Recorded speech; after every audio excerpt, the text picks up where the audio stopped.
2025 second PUC ಫಲಿತಾಂಶವನ್ನು ಯಾವ ವೆಬ್ಸೈಟ್ನಲ್ಲಿ ನೋಡಬಹುದು ಅಂತ ಇವತ್ತು ತಿಳಿದುಕೊಳ್ಳೋಣ.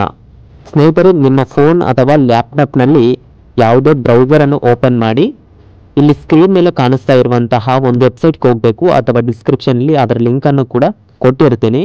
ಸೊ ಅದರ ಮೇಲೆ ಕ್ಲಿಕ್ ಮಾಡಿದಾಗ ಡೈರೆಕ್ಟ್ ಆಗಿ ವೆಬ್ ಪೇಜಿಗೆ ಹೋಗುತ್ತೆ. ಅಲ್ಲಿ ಸೆಕೆಂಡ್ PUC ಫಲಿತಾಂಶ 2025 ಅಂತ ಇರುತ್ತೆ. ಅದರ ಮೇಲೆ ನೀವು ಕ್ಲಿಕ್ ಮಾಡಬೇಕಾಗುತ್ತೆ.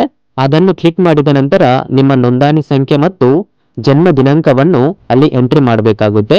ಎಂಟ್ರಿ ಮಾಡಿದ ನಂತರ ಸಬ್ಮಿಟ್ ಮೇಲೆ ಕ್ಲಿಕ್ ಮಾಡಿದಾಗ ನಿಮ್ಮ ರಿಸಲ್ಟ್ ಅನ್ನೋದು ಬರುತ್ತೆ. ಸೊ ಈ ವಿಡಿಯೋ ನಿಮಗೆ ಇಷ್ಟ ಆಗಿದೆ ಅಂತ ಅಂದುಕೊಳ್ತಾ ಇದ್ದೀನಿ. ಇನ್ನು ಇಂತಹ ವಿಡಿಯೋಸ್ಗಳಿಗಾಗಿ ನಮ್ಮ ಚಾನಲನ್ನು ಸಬ್ಸ್ಕ್ರೈಬ್ ಮಾಡಿ. ಜಾಸ್ತಿ ಲೆಂತ್ ಆಗಿ ತೆಗೆದುಕೊಂಡು ಹೋಗೋದಿಲ್ಲ. ವಿಡಿಯೋಗೆ ಎಷ್ಟು ಬೇಕೋ ಅಷ್ಟನ್ನು ಮಾತ್ರ ಇನ್ಫಾರ್ಮೇಶನ್ ಅನ್ನು ಕೊಡ್ತಾ ಇರ್ತೀವಿ. ಸೊ ಅದಕ್ಕಾಗಿ ದಯವಿಟ್ಟು ಲೈಕ್ ಅಂಡ್ ಸಬ್ಸ್ಕ್ರೈಬ್ ಕಂಪಲ್ಸರಿ ಆಗಿ ಮಾಡಿ.